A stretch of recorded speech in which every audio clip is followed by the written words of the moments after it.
Hey guys, how are you? Jerry here from Business English Now, and I want to talk to you guys about emotional intelligence today. What is emotional intelligence? Well, we do have intelligence for taking tests, doing work, and so on. So this is the regular intelligence that you would say, right? But there's another type of intelligence, and it's called emotional intelligence, and that is how you get along with other people.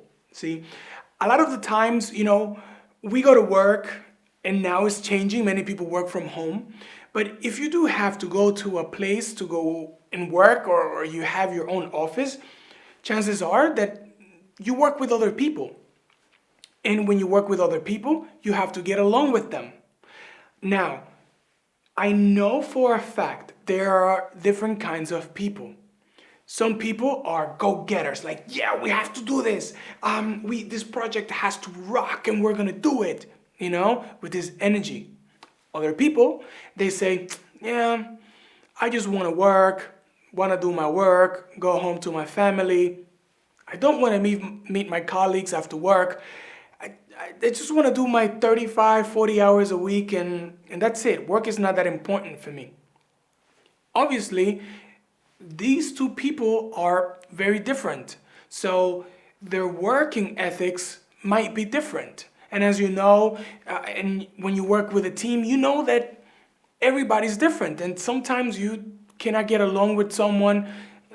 And a lot of the times you click with someone right away, right? You get along very well. So I wanted to break down a few things at work so that this maybe helps you out or gives you another perspective on this matter. So the first one is here, agenda. The reason is, the reason why I wrote this is that we all have an agenda, right? When we go to work, when we get up in the morning, when we make breakfast, to get a new girlfriend or boyfriend, we have an agenda. An agenda is an idea or a goal that we want to achieve, right? So, and you might be asking, why did he write sales here, right? And the reason why I wrote sales is because in one form or another, we're always selling ourselves, right?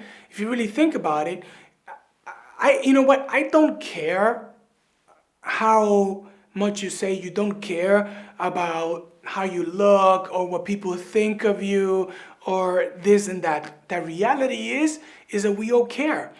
We all care about what people think about us to one extreme or another. You know, we care how people perceive us or what we want to show other people. You know, intelligence, for example, you want to show how intelligent you are or how helpful you are, how nice you are, how much, how good you are at business or how good you are as an accountant. You know, there's always this form of selling, So the agenda, let's go back to the agenda. So we always have an agenda, right? We always have a goal that we want to achieve one way or another, right? So how do we achieve our agenda? How do we get people to like us, to work with us, to get along with us, to agree with our points of view, right? We have to use emotional intelligence in order for us to get what we want. Now, with emotional intelligence, you can use it for positive and you can also use it for negative. I try to use it just for positive. Separating yourself. I wrote this because this is very important. When you go to work and you work with a team, there are sometimes one team member or one coworker that gives you a bad attitude, right? That talks to you in the wrong way or is mean to you. So the normal response is you get angry. That's the normal response. It's like, why are you talking to me like this? Who do you think you are? Right? But a lot of the times, this person is not even angry at us. This person maybe had a bad morning, had a problem at home, has a problem with the boss, maybe he's in trouble, There can be a million things and you are just one of them. So chances are that probably he's not even angry at you. He's just taking his frustration out. So separating yourself means when you see this happens to you, when someone is mean to you, to automatically catch yourself getting angry and defensive and say, wait, maybe he had a bad day. Maybe there's something else bothering him and he's just taking out his anger at me. This is just work. I am fascinated by my project and by what I do here, but it's not emotional. So let me see what's going on. Typically what I do, believe it or not, is when someone is mean or says something that is a bit, not normal, I would say, hey, whoa, if I didn't know you, I would think that you're actually really angry at me. Did I do something wrong? And I bet you that 9 out of 10, they will say, oh, no, I'm sorry. I'm just frustrated about this job, or I'm frustrated about this problem. You see what I'm saying? So they're not even angry at you. So they're frustrated about something else, so it comes off.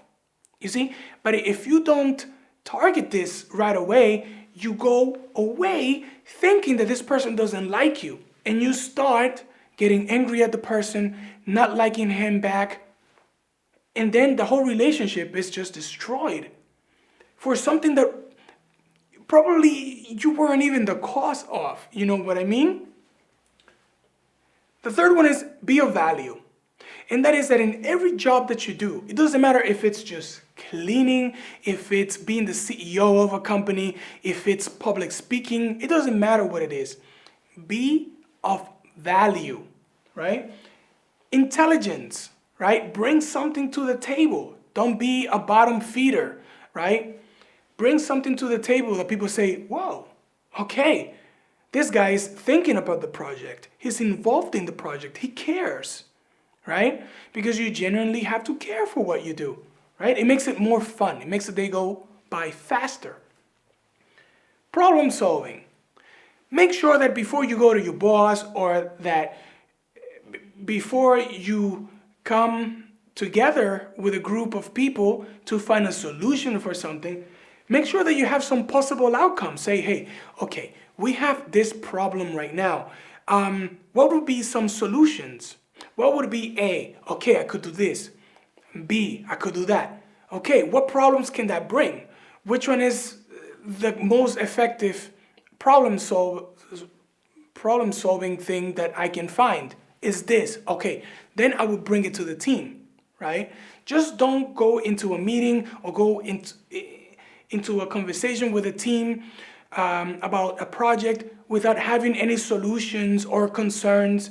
Make sure that you bring something to the table that makes a project greater. The third one is responsibility. A lot of the times people don't want to take responsibility for things, but you will notice that when you take responsibility for things, you are more of value because people can count on you. If you make a mistake, own it. Own it like a man or like a woman and say, hey, I made a mistake, but this is the solution that I found for the mistake. Do you guys agree? Or can you guys help me with this so that we can find a solution? You see what I'm saying?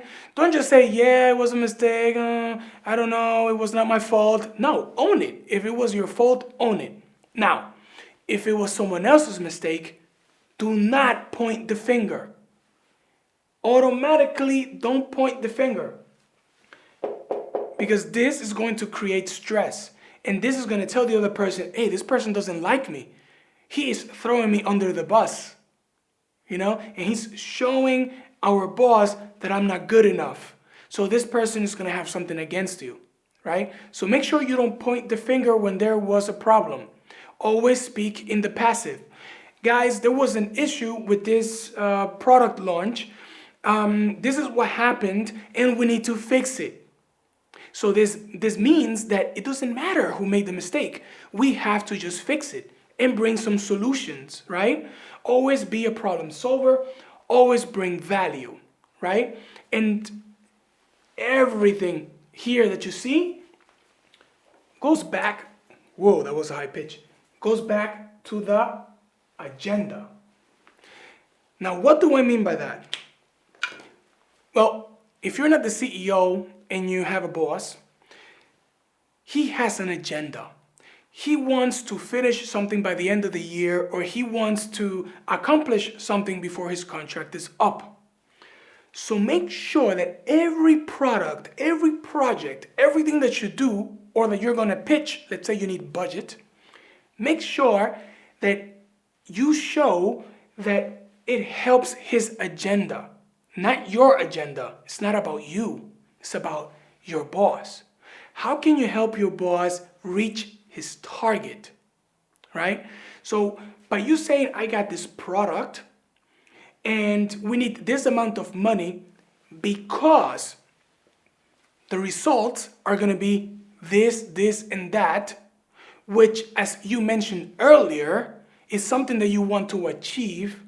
I believe that if we get the budget for this project, we will get there faster and we will look good. Now, it's really hard for your boss to say, no, I don't believe so, or no, it doesn't really work, because you are helping his agenda. And more than likely, he will not say no to that. See what I mean? Trap, right? And I try to do it like a little mouse here. Now, all the negative that I said, pointing the finger out and singling someone out, or confronting, not confronting, more like being mean to a person, right?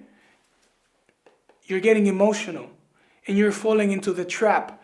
Now, the same thing goes to you. If you have a bad day, if traffic was horrible, if you didn't sleep because your baby didn't let you sleep, don't come to work and take it out on people, because this is going to create a bad atmosphere and people will hold on to this. Okay? So make sure that you always are conscious about what you are emitting, what you are projecting, right? You don't have to have a fake smile like da, da, da, da, da, da, da, da. No, it's not about that. Emotional intelligence is about being conscious about your presence. Everything that you do has a result in the world, right? Even breathing has a result in the world. You're consuming oxygen. Every time you breathe, there's less oxygen in the world. You see what I'm saying? So anything that you do, any movement that you do, see, this is energy. Wow, this is energy that you are burning, right? So remember, everything that you do definitely has an impact in the world. So the way you walk, the way you speak, the way you present yourself, the way you congratulate someone, or the way you answer to someone has a lot of influence. So I'm not saying to be fake and be nice. I'm saying to be conscious about it. And at the end of the day, treat people how you would like to be treated. And that is the greatest secret. Treat people how you would like to be treated. So remember, to conclude this, remember, everybody has an agenda, even you. Separate yourself from the emotions for a second and say, hey, wait. Maybe this guy has an issue with something else. Let me find out. And then you can be of value. Hey, John, if I didn't know you better, I would say that you're angry at me. Did I do something wrong? Oh, no, I'm really angry about this project and so on. Yeah, no, I know what you mean. I was thinking about it too. Did you come up with any solutions? I mean, I'm still thinking about solutions. What do you think? You are agreeing with the person that there's a problem with the project, and now you are reframing him into going from problem-based to solution-based. You see what I'm saying? Now you're changing his state, right? So this is what I mean of being of value and being conscious about what you project. You know what I mean? The biggest trap, I'm going to leave you with this. The biggest trap is by the way, I tried to draw like a little cheese here, and this is the the mouse trap, and so on. The biggest trap that I'm going to give you is do not fall for giving your opinion about people in a negative way. If someone speaks negatively about someone, acknowledge it. Okay. But try to mention some good qualities about the person, right? You don't have to disagree, right? Because then again, this creates tension. But you have to say, oh, I see where you're coming from. But maybe he was having a bad day, or maybe he has some personal problems. We should actually ask him, Maybe we can help him out.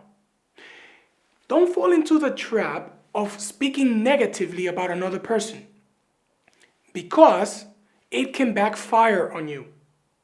And then it can get to the ears of the person that you spoke badly about them. Or it could also be that the person that you agreed with, when you're speaking with someone else, they're going to say, maybe they're talking bad about me, right? So never fall into that trap of agreeing with people when they're talking negative about someone else. That's the biggest trap. Always remain calm, put the emotions to the side, and ask yourself, is it me the problem? If not, can I help this person get into a different state? If you have any questions about emotional intelligence at work, write me a comment down below. I would like to know what you have to say. And if you have had any experiences like this, let me know. I would love to know. Well, until the next time, I hope you found this useful, informational, and I will see you on the next video. I'm Jerry Tavares from Business English Now, and I'll see you again. Ciao, ciao. Don't forget to subscribe below, because I will be putting more videos. Don't forget that. Subscribe, and I will see you. Bye-bye.